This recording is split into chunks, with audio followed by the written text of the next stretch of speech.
আমি ব্রিফিং শুরু করার আগে আপনাদের সাথে একটু পার্সোনাল একটা জিনিস শেয়ার করতে চাই। বাপ্পি কি আপনাদের সবাইকে এক এক করে ডেকে জিজ্ঞাসা করেছিলেন যে উনি মানসিকভাবে মানে ভারসাম্যহীন, মানে নর্মাল না অ্যাবনর্মাল, এরকম কোনো কিছু কি কাউকে বলেছে? বলেছিল। আচ্ছা, আপনাকে বলেছে? জি ম্যাডাম, আমার সাথে কথা আছে। আর কেউ? আচ্ছা, anyways come to the point. কি রেডি করেছেন ম্যানেজার সাহেব, আমাকে একটু দেখান। ম্যাডাম, আমাদের বার্ষিক কার কি অ্যাক্টিভিটি যাচ্ছে আমাকে যদি একটু জানান। আপনার থেকে শুরু করেন।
আরমান খান সম্পর্কে একটা তথ্য দিতে চাই।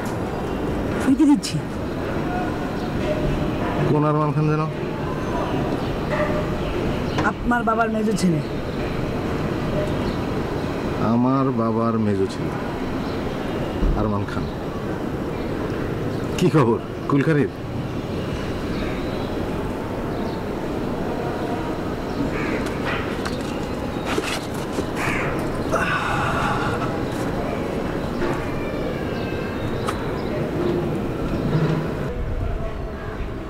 আমি দাঁড়ানো অবস্থা আড়ালেই আছি। আরমান খান জীবিত। আবু মুসা, তুইও এরকম ভুয়া নিউজ নিয়ে ঘুরে বেড়াস? হ্যাঁ, আরমান খান মৃত। আমি একটা শিওর সোর্স থেকে জানতে পারছি, এবং অবাসির হওয়ার জন্য আমি জ্যাকের বাসা পর্যন্ত গেছি ঝুঁকি নিয়ে। আরমান খান জীবিত, এবং এর মধ্যে সে শীতলের সঙ্গে দুবার দেখাও করে গেছে। এখন সে আপনাকে খুঁজছে। তুই কি মনে করিস আরমান খান আমাকে খুঁজে পাবে? না পাওয়ার কিছু নাই। আবু মুসা, একটা কাজ করি, আমি কিছুদিনের জন্য কালিয়াকুড়ির ওদিকে একটা রেস্ট হাউসে রেস্ট নিতে চলে যাই। কি বলিস? উচিত। অর্বিতাকে দিয়ে দে। দিয়ে দে, কথা বলাই দিস। কিন্তু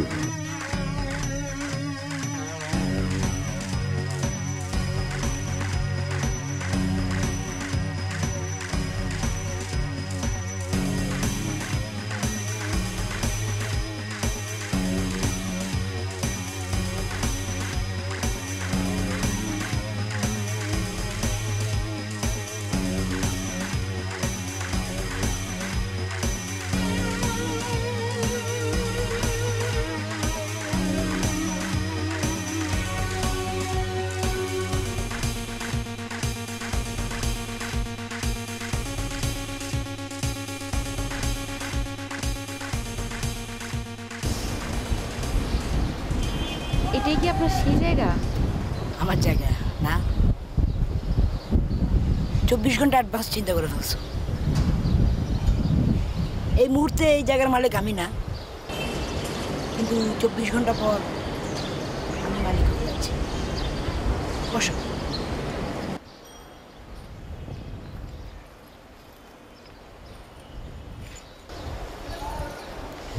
আশরাফ খানকে তো চেনো?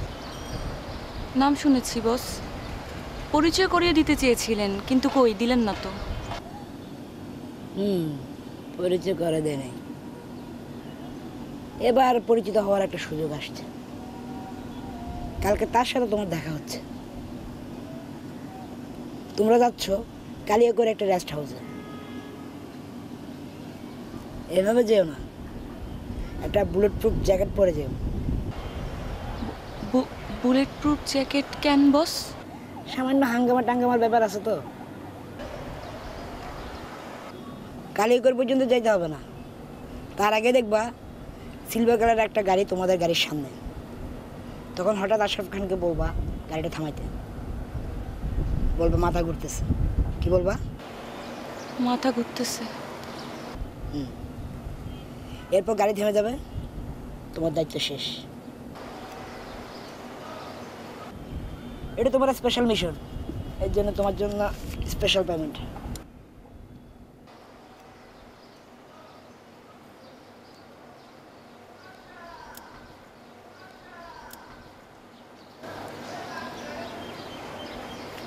বস, যে কোনো সিলভার কালারের গাড়ি দেখলেই বলবো মাথা ঘুরতেছে আর গাড়ি থামাবো?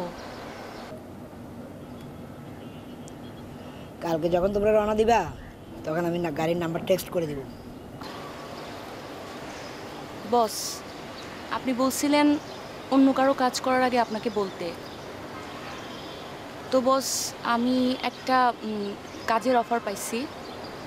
আমাদের চক্রের কেউ না, অন্য কাজ। সেটা হচ্ছে একটা লোক দেশের বাইরে থাকে তাকে, তো এখানে একটা বুড়ো লোককে পাগল প্রুফ করতে হবে এবং এটার জন্য আমাকে অনেক ভালো একটা অ্যামাউন্ট দেয়া হবে। তো বস, আমি কি কাজটা করতে পারি? কালকে জীবন নিয়ে ফিরে আসতে পারলে তো। কেন বস? কনফিউশনটা ক্লিয়ার করে দেয়।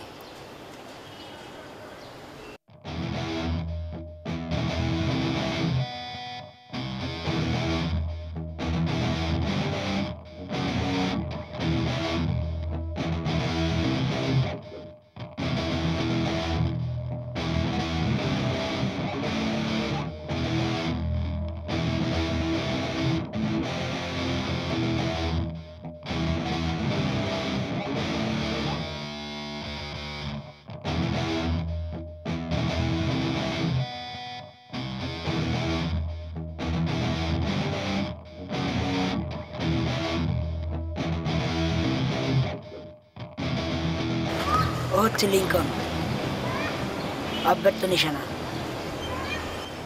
ও যখন কাউকে টার্গেট করে তার পাশের জনকার বুলেট প্রুফ জ্যাকেট পরতে হয় না, তোমাকেও জ্যাকেট পরতে হবে না।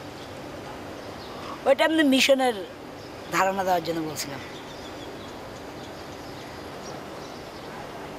ঠিক আছে বস, আমি তাহলে এখন উঠি। না, তুমি তো আজকে যেতে পারবে না, আর তোমার মোবাইলটা আমার কাছে থাকবে। মিশনে রওনা হওয়ার আগ পর্যন্ত এটা আমার কাছেই থাকবে।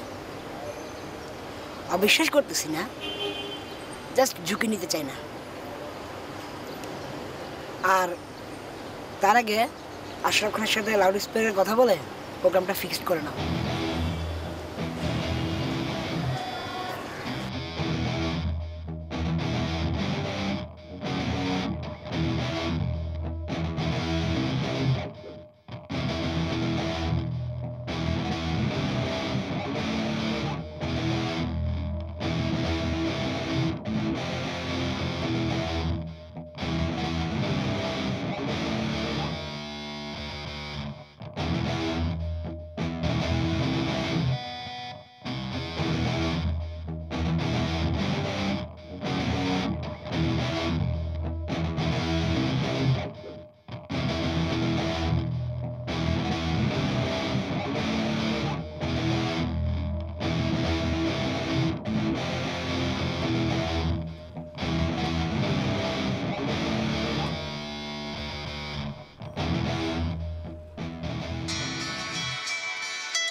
হ্যাঁ রেটু, দেখছো ভাইয়া অবস্থাটা দেখছো? কি অবস্থা? তুমি তুমি আজকে পত্রিকা দেখো নাই? মানে গরম নিউজ। আরে গরম, শেয়ার বাজারের ইন্ডেক্স হাই হবে ডাউন হবে, এটা শেয়ার বাজারের জন্য কোনো নিউজ না, বুঝছো? আরে ভাইয়া ইন্ডেক্স না, তুমি পত্রিকাটা পড়ো নাই আজকে? হ্যাঁ আমি সকালবেলা হেডলাইনগুলি দেখছি। কেন বলো তো? ডাকে আপনাকে মিটিং আছে। এডিটর সাহেব আসছে না? তাহলে কিসের মিটিং? পরে আসতেছি, যাও যাও যাও।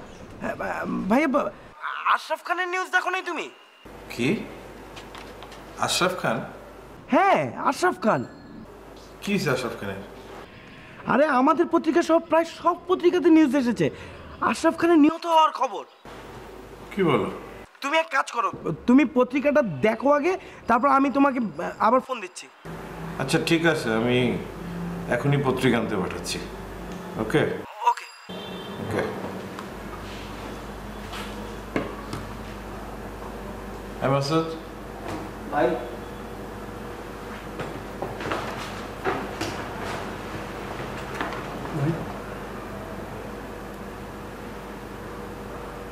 তসলিম কোথায়?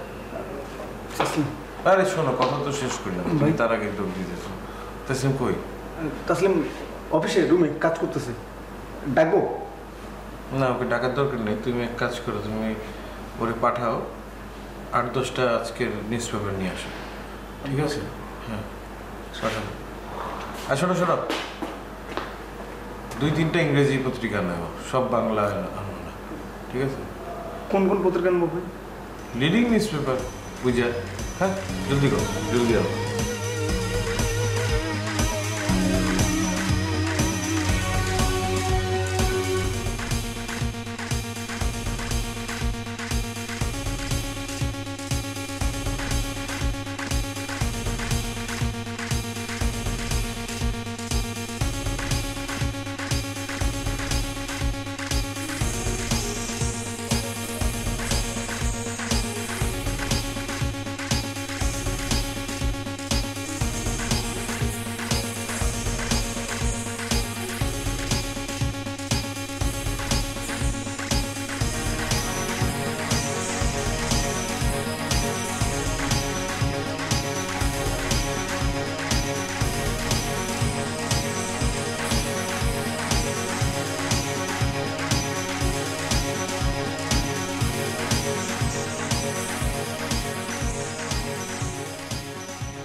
হ্যাঁ জ্যাক বলো।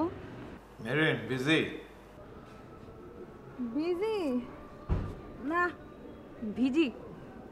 আচ্ছা আমি মনে হচ্ছে তোমাকে একটা গুড নিউজ দিতে যাচ্ছি।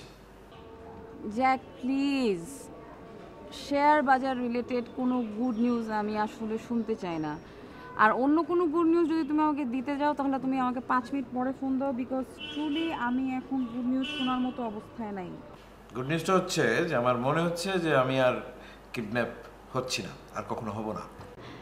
জ্যাক আমি তোমাকে 5 মিনিট পরে ফোন দেই প্লিজ জ্যাক। তো যাই হোক, তো তুমি ফোন দিও। হ্যাঁ থ্যাংক ইউ। মিজান থাকো, আসতেছি।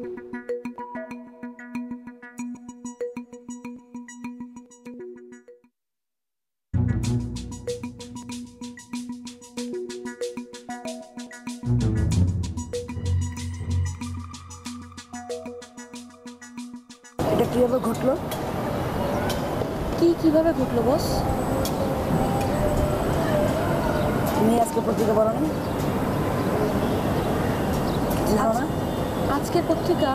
না না তো বস, আমি তো পত্রিকা পড়িনি। কেন, কি হয়েছে বস? সব পত্রিকা ফলা করে ছাপা হয়েছে আশরাফ খান নিহত, জানো না? না না বস, বস আমি বলি বস, আমরা গতকালকে ওখানে গিয়েছিলাম, বনানী ব্রিজের ওখানে আমি দাঁড়িয়েও ছিলাম, এবং আশরাফ খানকে আমি অনেকবার ফোন দিয়েছি কিন্তু ওনার ফোন সুইচ অফ ছিল। এরপর আমি ওনাকে আজকেও অনেকবার ফোন দিয়েছি, ওনার ফোন সুইচ অফ ছিল। তোমরা অপারেশনে গেছিলা, আশরাফ খানও নিহত হইল, আর তোমরা কিছুই জানো না।